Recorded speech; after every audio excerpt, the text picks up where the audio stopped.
je passe mes journées à courir après les écureuils. Alors au Québec, la forêt d'épinette est exploitée selon un aménagement écosystémique. C'est un aménagement qui va tenter de mimer certains processus naturels et de respecter certains autres pour garantir une régénération durable de la forêt.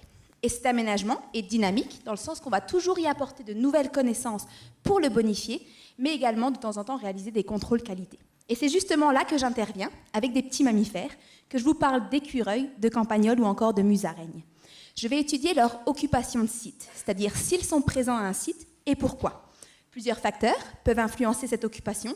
Pour ma part, mon occupation de site dépend de s'il y a du soleil, un dépanneur pas trop loin, et puis surtout aucun voisin qui me fait péter les décibels à 2 h du matin.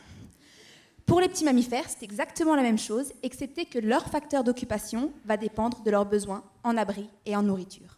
Alors évidemment, je ne pouvais pas tout étudier, donc moi je me suis principalement focalisée sur l'influence de la structure de la forêt dans laquelle j'ai échantillonné mes petits mammifères. Donc je vous parle d'ouverture de canopée, de densité d'arbres, d'auteur d'arbres, de quantité de bois mort. Tout ça en interaction avec la structure du paysage autour de mes sites de capture. La distance à l'eau, la quantité de régénération dans un certain rayon de mes sites, la quantité de forêt.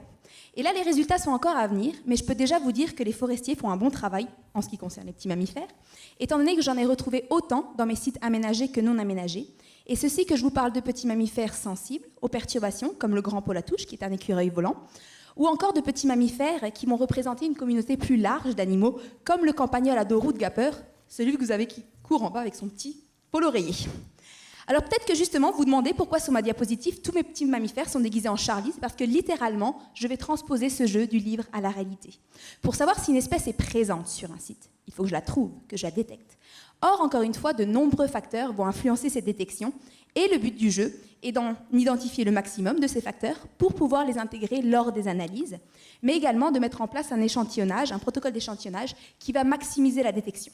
Et pour ce faire, on se base sur les caractéristiques du site, mais aussi sur le comportement de l'animal. Vous conviendrez qu'on ne va pas aller pêcher des écureuils, on va aller les trapper avec des pièges à capture vivante. Mais ce qu'on peut faire, et que j'ai démontré aussi durant mon doctorat, c'est qu'on peut tout simplement les écouter. Donc c'est une technique qui est tout aussi efficace, mais qui présente pas mal d'avantages. C'est logistiquement plus simple que la capture, c'est moins coûteux, ça ne dérange pas l'animal, et surtout, tout le monde peut la faire.